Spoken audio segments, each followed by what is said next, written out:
Selamat datang di podcast Bincang Farmasi, produksi Laboratorium Farmasi Universitas Macung.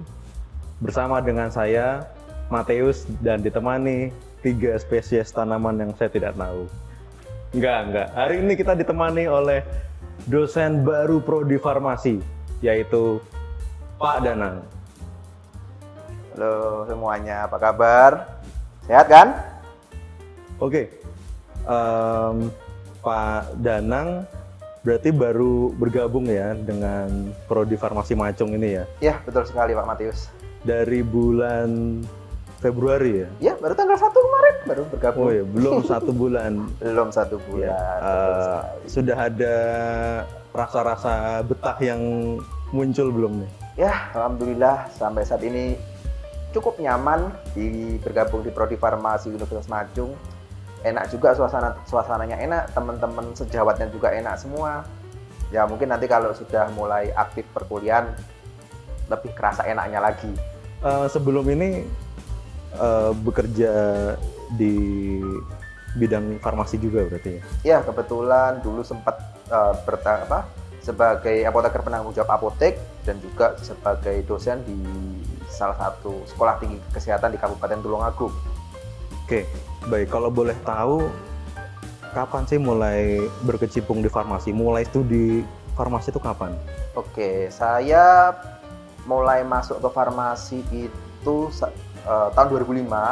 Saya kuliah S1 farmasi di Universitas Islam Indonesia di Yogyakarta. Pengambil profesi apoteker juga di Universitas Islam Indonesia. Itu kalau belum tahu teman-teman semua, itu kampusnya ada di lereng Merapi. Jadi dulu waktu Merapi erupsi, saya juga jadi pengungsi. Oh, 2010? Ya, 2010 ya, itu. Berarti ini ya, udah selesai S1 itu ya? Ya, sudah selesai S1 waktu mau ngambil profesi apoteker. Ya. Kemudian untuk S2, saya melanjutkan studi di Universitas Surabaya di Surabaya. Universitas Surabaya. 2015 kalau nggak 2016. Kalau nggak salah ingat lo ya. Oh ya, ini ya. Berarti udah sekitar dari sekarang itu hampir 20 tahun, 17 tahunan ya? Ya, kurang lebih. Berkecimpung di dunia farmasi. Iya, kurang lebih. Bisa nggak cerita awalnya kenapa sih memilih farmasi? Kuliah farmasi dulu tuh kenapa? Oke, kebetulan saya dulu nggak pengen masuk ke farmasi sebenarnya. Tapi sama kakak diarahkan, kakak kan kebetulan juga orang kesehatan. Kakak juga istilahnya perawat dulu, kemudian dia ngambil kuliah, kemudian waktu kuliah tuh ditanya dilihat kan rapotnya, loh nilaimu kok bagus, kimia sama biologi, masuk farmasi aja, kenapa?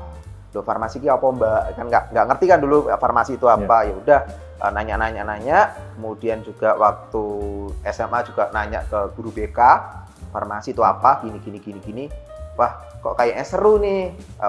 Kalau dulu kan zaman kuliah kan, waktu zaman SMA kan pakai jas lab kan kesannya kan keren kan, pakai baju putih-putih gitu, pakai bermain dengan beker gelas dan kawan-kawan, katanya seru, keren gitu kan.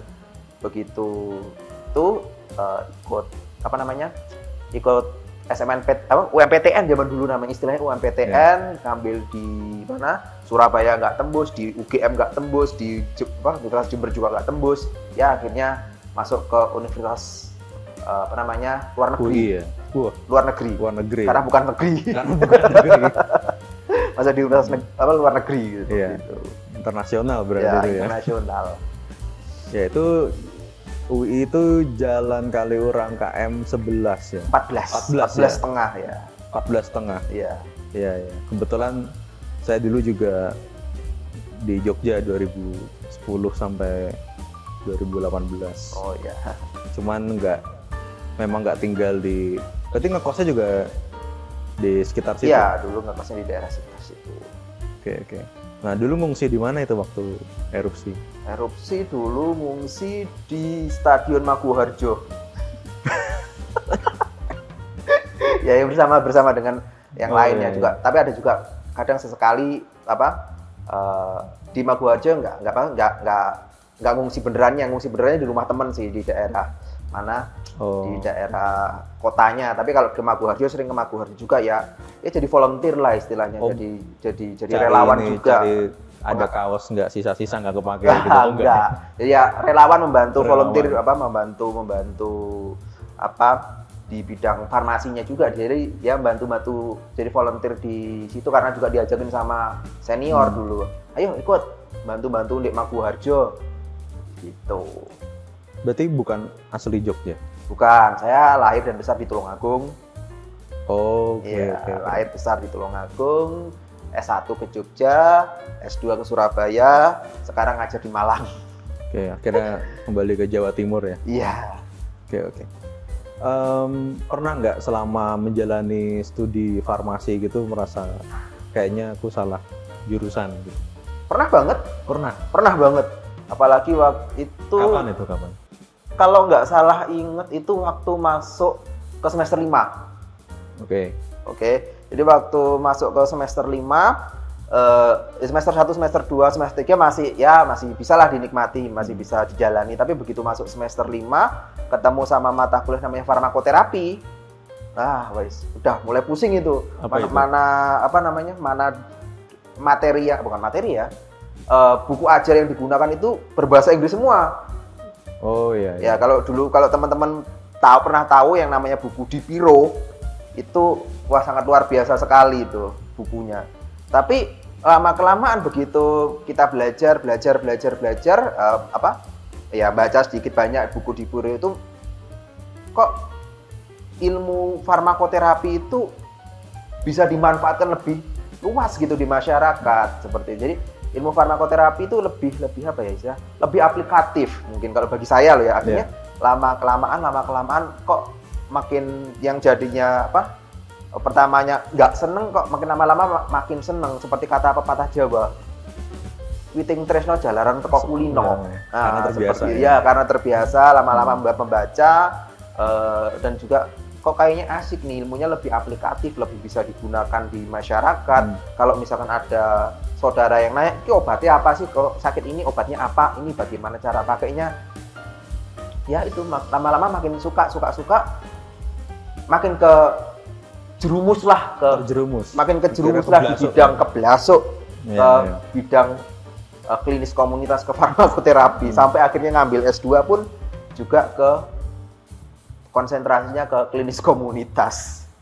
Oh, konsentrasinya ke Iya, klinis. Berarti farmakoterapi itu salah satu bagian dari farmasi klinis komunitas. Jadi tapi dulu struggle itu memang ada.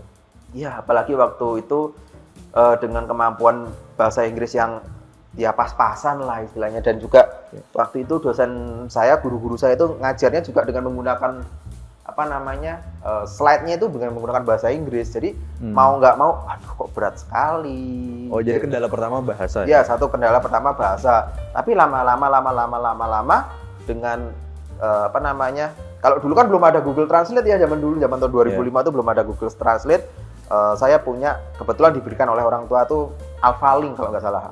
Nah, kalkulator itu ya akhirnya belajar menggunakan itu. Ya alhamdulillah bisa bisa lebih ngerti dengan bahasa Inggris. Jadi kalau kita mau dengan adanya suatu hambatan itu jangan dijadikan suatu benar-benar hambatan, tapi kalau kita bisa mengolahnya itu lebih bisa memberikan Nah itu memberikan mahasiswa farmasi dengar ya, yang nonton di rumah, nonton dimanapun, pesannya Pak Danang kalau ada kendala justru dijadikan batu lompatan begitu ya. Ya, betul. untuk Jadi justru semakin bisa gitu. Iya, jadi kalaupun berlatih lama-lama juga akan terbiasa kan seperti itu. Tapi kalau kendalanya dosen pembimbing skripsi gimana tuh menghadapinya? Nah, itu alhamdulillah kalau untuk dosen pembimbing skripsi itu yang menjadi masalah bukan pembimbingnya, tapi malah sayanya dulu waktu zaman skripsi. Berarti sebenarnya yang bermasalah ini ya, mahasiswanya. Iya, mahasiswanya yang bermasalah itu. Mahasiswa yang masih kabur-kabur di kos-kosan, segera temui dosen pembimbing skripsi. Kalau diingat lagi ya Mas ya, kalau diingat lagi dulu tuh sebenarnya pembimbing tuh ayo cepet. Tapi saya ngilang 6 bulan. 6 bulan kabur gitu kan. Itu waktu erupsi itu pas waktu saya skripsinya itu.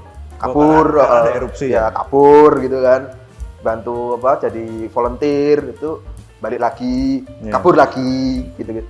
Tapi kalau di total sebenarnya kalau mau bikin skripsi itu kalau efektifnya itu saya hitung-hitung sendiri 3 minggu.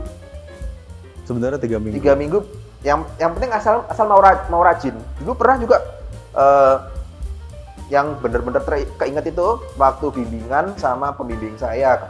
Pembimbing saya kan ada pembimbing yang di rumah sakit, ada yang pembimbing di kampus. Oh, itu ngambil data dari ngambil data dari ya? rumah sakit. Ya kan ada, jadi dikasih satu pembimbing yang di rumah sakitnya itu. Ya. Yang sama pembimbing kampus pernah itu ini misalkan hari Selasa, Pak, besok saya mohon izin ngadep pagi jam sekian.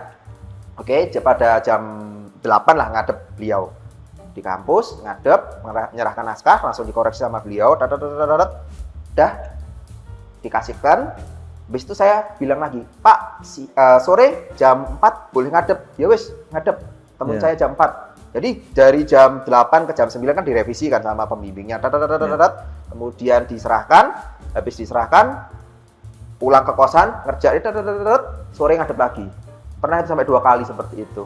Ya akhirnya dan kalau dihitung waktu efektif itu 3 minggu bikin proposal, sidang, selesai. Berarti seperti langsung itu. pulang ke kos ngerjakan gitu. Iya, pulang ke burjo dulu gitu. Nah, itu pas waktu lagi tobatnya itu. Lagi tobat. Kalau nggak tobat ya mungkin ke burjo dulu. Oke. Apa menu favorit apa di burjo dulu? Kalau burjo nasi sarden. Nasi sarden. Betul. Nasi sarden Menu favorit sampai sekarang. Oh, sampai sekarang. Iya. Sarden memang masih favorit. Oke. Nah, tadi saya dengar sekilas berarti ngambil konsentrasi komunitas klinis ya? Iya, klinis komunitas. Bisa nggak cerita di antara banyak cabang ilmu dalam farmasi, farmasi yang klinis, farmasi yang komunitas itu yang seperti apa sih? Oke, jadi kalau klinis komunitas itu sederhananya seperti ini. Kalau namanya aja klinis, berarti kan di klinik. Jadi kalau untuk klinisnya itu penggunaan obat di settingnya bisa rumah sakit, bisa klinik. Kemudian kalau komunitas kita bisa berkecimpung di bidang di komunitas kita, di masyarakat, di apotek dan lain sebagainya. Jadi klinis komunitas itu lebih ke arah bagaimana how to use medicine in masyarakat seperti itu. Jadi penggunaan obat di masyarakat itu seperti apa? Misalkan di rumah sakit seperti itu. Kalau di rumah sakit ya, misalkan kita bagaimana visita bangsal. Kalau sekarang kan sudah ada kredensial farmasi kan. Bagaimana kita bersama dengan tim dengan dokter, dengan perawat, dengan ahli gizi, dengan fisioterapi, kita visita pasien sama-sama. Ada nggak sih masalah dari pasien ini yang perlu kita selesaikan secara bersama-sama? Farmasis atau apoteker itu juga visit? Iya, kalau di beberapa rumah sakit yang sudah ya kalau beberapa rumah sakit yang sudah apa ya istilahnya sudah besar itu memang ada visite. Yang saya tahu itu di Jawa Timur ya. Itu ada di Sutomo, kemudian di Saiful Anwar, di Rumah Sakit Dr. Iska Tulungagung itu juga sudah ada visite apotekernya. Jadi per bangsal itu sudah ada apoteker penanggung jawabnya. Per bangsal? Iya, per jadi bangsal. nggak cuma di instalasi? Enggak, kalau di rumah yang saya tahu tuh di Dr. Iska itu sudah ada per bangsal, itu sudah ada apoteker penanggung jawab bangsalnya itu. Jadi dia yang mengatur penggunaan obatnya di bangsal itu untuk pasien ini obatnya apa-apa saja, apakah sudah sesuai dengan yang diresepkan oleh dokter, apakah ada masalah selama penggunaan obat dan lain sebagainya, dia yang bertanggung jawab di situ. Oh ya, saya baru dengar ya, ternyata ada juga apoteker yang visit ada ke pasien ya. Iya, ada. Jadi kalau dulu kan kesannya kita hanya di belakang layar, di belakang meja, kemudian mainan mortir sama stamper, kemudian ngitung manajemen. Tapi kalau sekarang sudah seiring bertambahnya jumlah farmasi, bertambahnya apoteker, maka mau nggak mau kita juga harus dilibatkan, juga akan dilibatkan di dalam terapi pasien, apalagi dengan akreditasi rumah sakit itu mau nggak mau apoteker sudah harus dilibatkan. Dan tapi juga, itu di Indonesia aja atau maksudnya di negara lain tuh gimana sih polanya kerjanya? Ini kalau di Indonesia sebenarnya malah sudah tertinggal, Mas. Tertinggal ya? Tertinggal.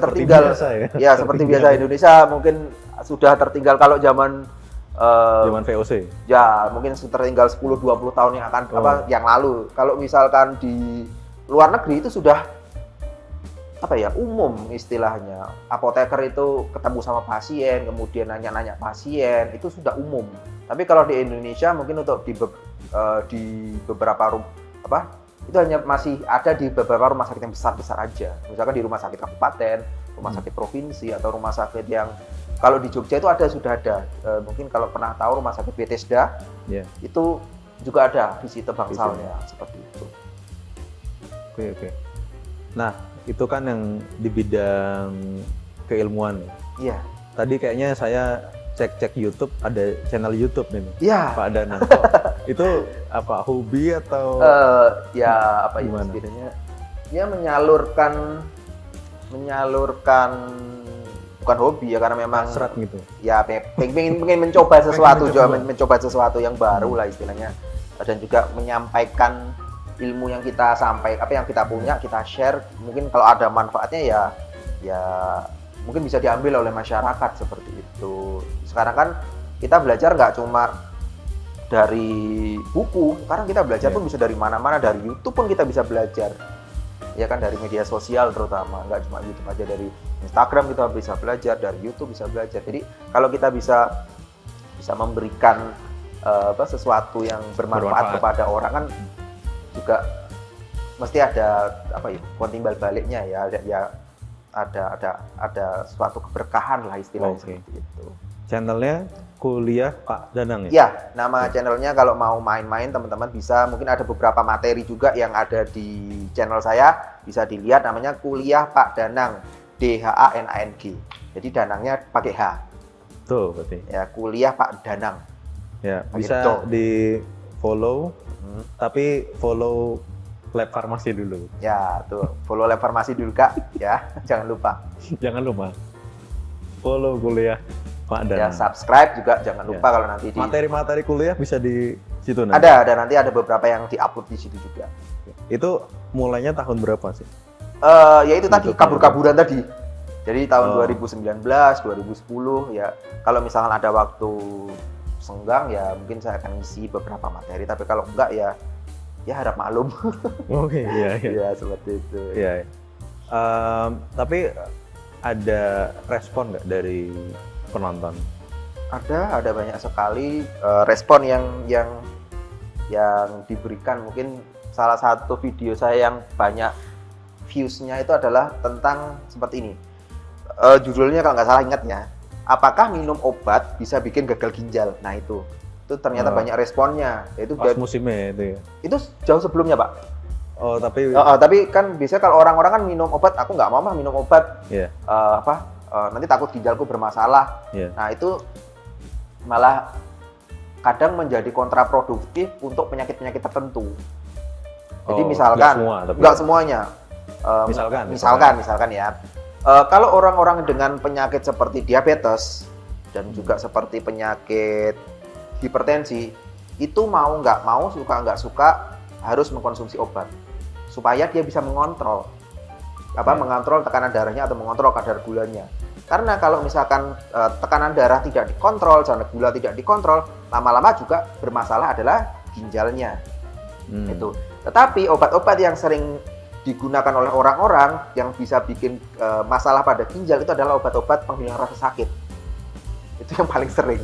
Gimana? Obat-obat penghilang rasa sakit itu kalau misalkan orangnya sering mengkonsumsinya, apalagi dikonsumsi dalam jangka panjang, itu malah bisa bikin masalah pada ginjalnya. Contohnya ya, kalau orang sering mengkonsumsi golongan diklofenak, natrium diklofenak, kemudian kalium diklofenak, piroxicam, meloxicam, kalau itu dikonsumsi dalam jangka panjang, itu malah bisa menimbulkan masalah pada ginjal. Dan itu biasanya pada orang-orang, rumah saya kan di desa ya, di desa Tulungagung, tapi Tulungagung masih sana lagi, itu sering mengkonsumsi obat-obat istilahnya obat-obat kecetit, kalau orang Jawa bilang. Kecetit. Ya sakit pinggang. Orang sering banget mengkonsumsi itu. Nah, kalau mengkonsumsinya itu terlalu sering, nah itu yang menjadi masalah pada ginjalnya, bukan obat-obat hipertensi atau obat-obat diabetesnya. Jadi nggak bisa kalau orang Jawa bilang gebiah uyah, nggak bisa disamaratakan. Kalau minum obat apapun bisa bikin gagal ginjal, bisa bikin masalah pada ginjal, enggak. Ada obat-obat tertentu yang memang kalau dia dikonsumsi dalam jangka panjang itu bisa bikin masalah pada ginjalnya. Nah, berarti itu kan ini ya, soal tadi menyinggung soal bagaimana masyarakat mencari obat ketika dia membutuhkan. Ya. Saya pernah waktu itu dititipin seseorang, dia sakit di rumah, dia minta dititipin amoksisilin. Kebetulan saya waktu itu emang nggak sempat membelikan, tapi kan itu antibiotik ya. Yes, betul. Itu antibiotik. emang boleh dia merasa sesuatu, dia mungkin historinya di masa lalu pernah dikasih itu ya. Terus kerasa nyamak, dipikirnya itu obat segala penyakit. Enggak. Kalau antibiotik itu memang sebaiknya digunakan untuk indikasi-indikasi tertentu dan sebaiknya memang didapatkan dengan resep dokter. Tapi kalau dikasih begitu aja, maksudnya sebenarnya seorang farmasis atau apoteker itu berhak nggak sih menanyakan ke pembelinya ini untuk siapa? Bukan untuk siapa ya? Untuk apa? Untuk indikasi apa, untuk apa? gitu. Berhak sekali untuk apoteker kalau misalkan menanyakan ini sakitnya buat apa, karunya buat apa, indikasinya buat apa, buat siapa. Ya kan takutnya nanti kalau memang ada obat-obat tertentu yang bisa disalahgunakan, itu yang apa ya? Yang bisa menjadi masalah seperti itu. Oke. Lalu kalau misal sekarang inilah musim hujan, orang gampang, saya bulan ini kayaknya udah sakit 2 kali gitu. Flu, batuk, bersin, itu gimana? Kan biasanya kan kita dianjurkan atau karena kita melihat iklan kalau badan ngerasa udah mulai bersin, udah mulai panas gitu atau mulai pegel, beli merek apa tertentu gitu. Atau biasanya udah ada orang-orang yang karena dia biasa pakai itu langsung beli itu gitu misalkan. Nah itu langkah pertama kita kalau kita sakit tuh apakah kita sebenarnya bisa langsung milih obat sendiri atau enggak? Oke, kita kalau memilih obat flu itu ada beberapa yang bisa kita perhatikan. Yang pertama, kita bisa kita bisa menyesuaikan dengan gejala yang timbul. Ya, karena flu kan biasanya flu atau yang bisa disebut kalau dalam istilah medis umumnya disebut sebagai selesma, tapi kalau orang awam bilangnya flu. Ya, itu biasanya ada beberapa gejala yang muncul. Yang pertama misalkan dia sering bersin-bersin atau hidungnya mampet.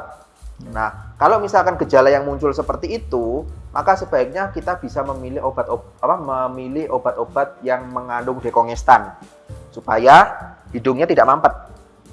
Ya, seperti contohnya kita nyebut karena belum ada endorse ya, jadi kita nyebut nama generiknya aja ya. Ya, nama bahan kimia juga nggak apa-apa. Oke, nama bahan kimianya. Mungkin bisa memilih obat yang mengandung fenilpropanolamin. Oke, itu untuk hidung tersumbat. Hidung tersumbat, atau bisa memilih fenilpropanolamin, bisa memilih efedrin, atau bisa memilih pseudoefedrin. Itu kalau misalkan kita hidungnya mampet.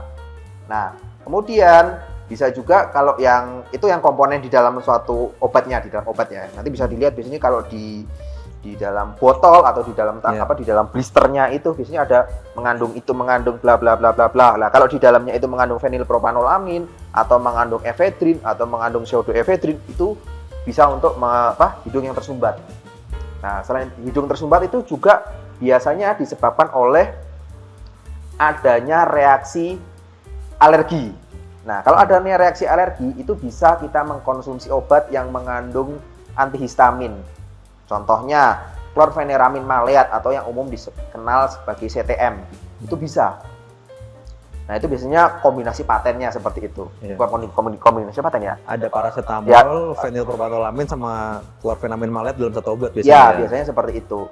Nah, kemudian yang biasanya tidak beda lagi itu kalau misalkan ada sakit kepala, kalau ada nyeri, maka kita bisa menggunakan obat yang mengandung paracetamol. Pening misalkan pusing, sakit kepala atau ada demam, kita bisa memilih seperti itu. Kemudian kalau ada batuk, kita bisa memilih obat-obat yang bisa berfungsi sebagai pengencer dahak, bisa mukolytik, bisa ekspektoran. Itu dua jenis obat yang berbeda. Kalau mukolytik itu adalah obat yang digunakan untuk mengencerkan dahak. Ya, jadi dahaknya yang terlalu kental itu bisa diencerkan dengan mukolytik. Sedangkan kalau ekspektoran itu adalah supaya dahaknya bisa mudah keluar. Nah, itu adalah jenis obatnya. Kalau mukolitik itu bisa pakai golongannya ambroxol, bisa pakai golongannya guanfacin dan lain sebagainya. Kemudian ada lagi kalau ekspektoran itu, aduh kok saya lupa ya ekspektoran itu golongannya apa. Lupa. Kalau ekspektoran mohon maaf saya lupa nanti. Kalau misalkan nanti seperti itu, ya nanti kalau teman-temannya misalkan bingung, lebih baik tanyakan aja langsung ke farmasinya, petugas farmasi yang ada di tempat teman-teman mendapatkan obat. Jadi kalau misalkan teman-teman mau mendapatkan obat, lebih baik di sarana kesehatan yang resmi. Ingat ya. Yang nggak resmi itu misalnya ke tetangga gitu. Ya misalkan minta ke tetangganya, belum tentu indikasinya sama dengan yang teman-teman rasakan. Misalkan kalau teman-teman mengalami pusing atau demam, kemudian pilek, ya tetangganya mengalami pusing, demam, ada batuknya. Ini obatnya kan nggak bisa sama, bisa jelas berbeda seperti itu. Karena kalau yang ada batuknya, teman-teman nggak ada batuknya kan, kalau minum obat batuknya ya, yang ada obat batuknya ya percuma, malah buat apa dan juga malah membebani tubuh kita kan seperti itu. Ya, sudah beban keluarganya. Ya, beban keluarga, beban tubuh, lagi, berat itu. Ya seperti itu. Jadi kalau teman-teman ada flu dan ada batuk, ada gejala-gejala misalkan musim-musim pancaroba seperti ini, ya boleh mengkonsumsi obat, tapi ingat harus sesuai dengan indikasi, sesuai dengan takaran. Jadi jangan langsung mentang-mentang batuknya nggak enak, nggak ada sendok takar atau nggak ada botolnya langsung glok-glok dari botol gitu ya. Hati-hati karena memang itu bisa itu bisa bikin trouble itu nanti. Ya. Saya dulu pernah baru bulan ini atau bulan lalu, jadi kan pilek, bersin, terus kayaknya tenggorokan nggak enak. Terus saya itu dikasih itu tadi yang ada tablet yang isinya paracetamol, fenil propanolamin sama chlorpheniramine maleat. Terus saya dikasih dexamethasone. Saya tanya dexamethasone ini buat apa? Saya tanya ke petugasnya kan. Kan saya nggak susah nelen, saya nggak pegel. Dia bilang itu buat nyeri di badan itu kalau nggak salah.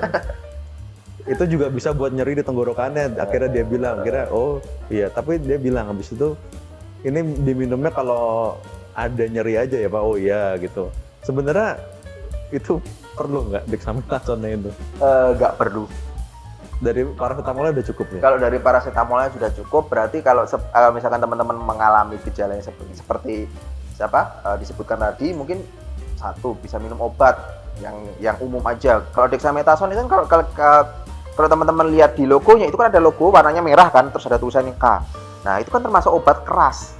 Dan kalau obat keras itu memang sebaiknya harus di bawah pengawasan dokter, nggak boleh itu sembarangan. Yang karena kalau misal dokternya itu. Kalau ngeresepkan dokternya. Iya.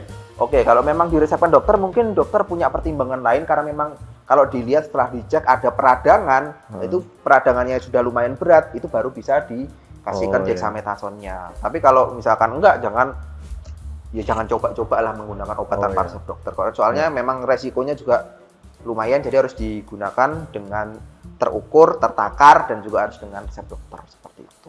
Oke, tapi andai kata dikasih, ketika beberapa hari radangnya udah nggak kerasa lagi, boleh berhenti nggak tuh? Kalau dexamethasone bisa. Bisa ya? Ya, kalau yang itu kan misalkan, kecuali kalau memang untuk penyakit-penyakit tertentu yang membutuhkan terapi jangka panjang, itu harus disesuaikan dengan terapinya. Tapi kalau misalkan radangnya sudah dirasa sudah enak, itu bisa di stop sewaktu-waktu. Berbeda kalau misalkan diresepkan dengan antibiotik. Oh iya. Ya, kalau misalkan dokter meresepkan antibiotik, itu dokter bisa saja mencurigai bahwa pada keadaan sakitnya itu ditumpangi oleh infeksi bakteri. Ya, jadi kalau misalkan ada batuk pilek itu kan sebenarnya disebabkan oleh virus. Yeah. Nah, tetapi bisa saja ini ada bakteri-bakteri yang menumpangi keadaan tersebut karena memang daya tahan tubuh lagi drop, ditumpangi oleh infeksi bakteri, sehingga dokter meresepkan antibiotik ini.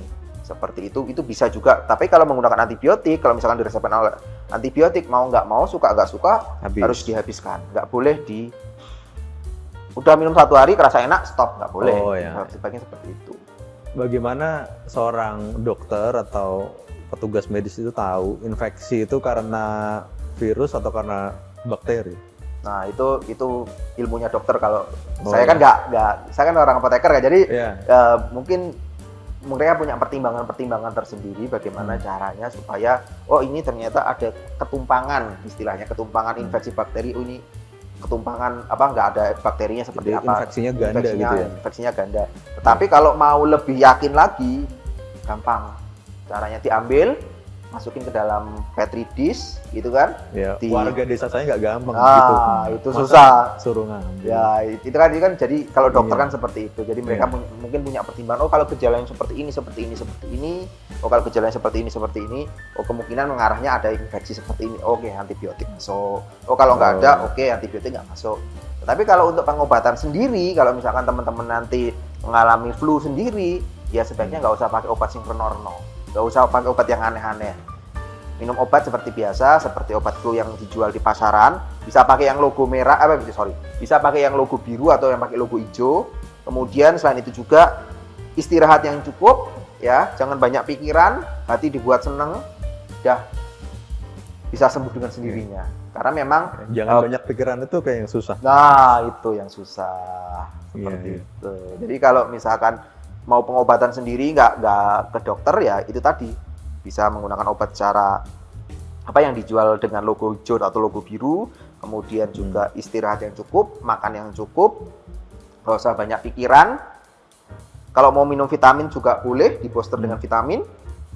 Ya udah seperti itu. Tetapi kalau misalkan dalam waktu 5 sampai dengan 7 hari masih belum membaik juga, silahkan menghubungi sarana kesehatan terdekat, bisa ke dokter, bisa ke rumah sakit dan lain sebagainya. Oke. Oh ya, kadang-kadang ada satu hal yang bikin rancu. Cold dan flu itu bedanya apa? Oke, cold dan flu. Jadi kalau ini terminologi yang biasa digunakan di luar negeri, tapi kalau Indonesia kadang dipukul rata aja. Kalau cold itu adalah kondisi di mana badan kita merasa nggak nyaman, badannya rasa sakit semua. Greges itu. Gregesi ya kan. Itu cold. Cold itu adalah cold. Kemudian ada pilek, hidung meler, kemudian batuk-batuk, tenggorokan rasanya nggak nyaman, itu bisa disebut cold. Tetapi kalau flu itu penyebabnya sama-sama virus, tapi ini virus yang berbeda. Kalau yang cold itu biasanya disebut rhinovirus.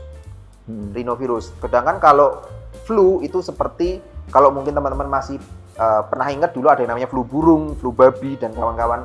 Dan itu gejalanya mirip-mirip, tetapi dia cenderung ke arah lebih berat.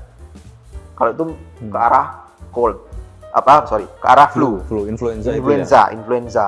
Nah, seperti flu babi, kemudian flu burung dan lain sebagainya itu memerlukan memang sama-sama virus tapi virusnya berbeda.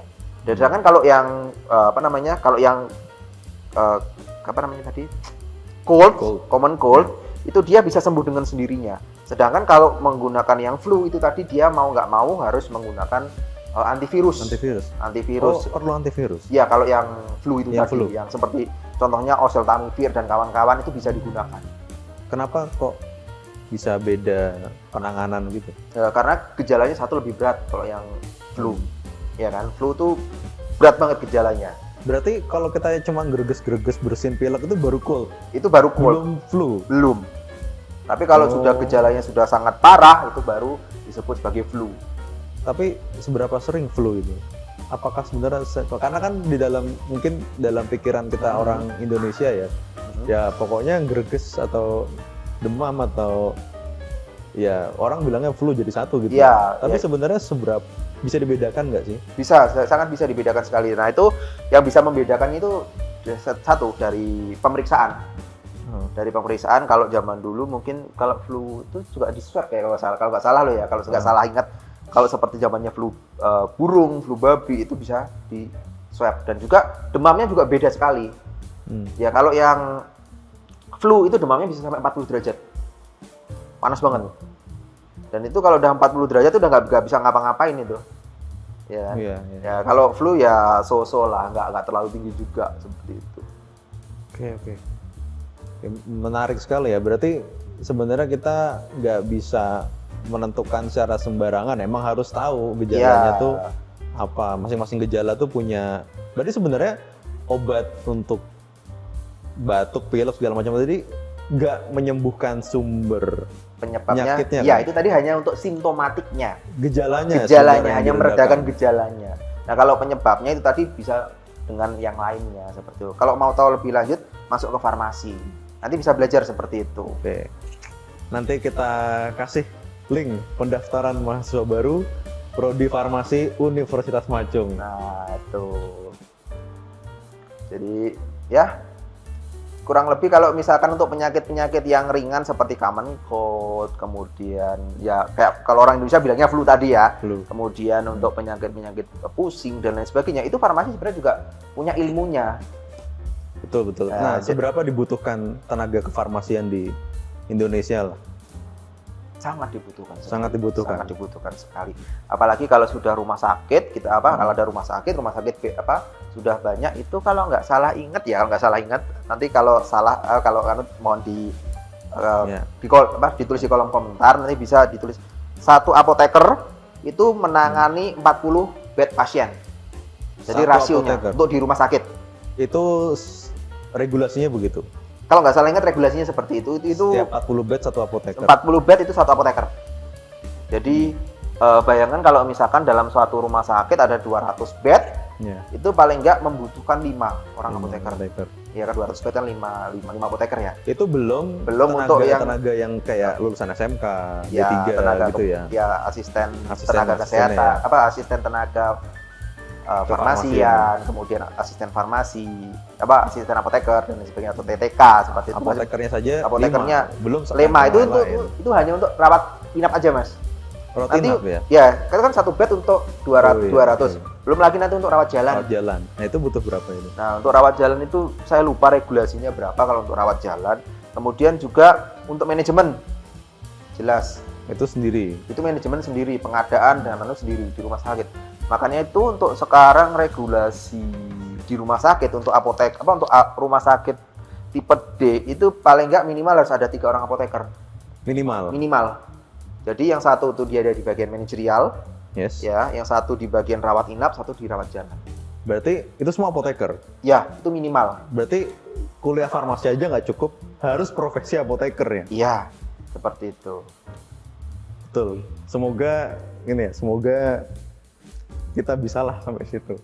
Amin. Nah, berarti itu ya rumah sakit. Kalau selain rumah sakit, sorry. Tadi kan ada apoteker pertama ya. Iya. Nah, selain itu apa yang bisa lulusan farmasi atau apoteker itu kerjakan selain apoteker rumah sakit? Satu, kalau misalkan itu tadi di bidang rumah sakitnya ya.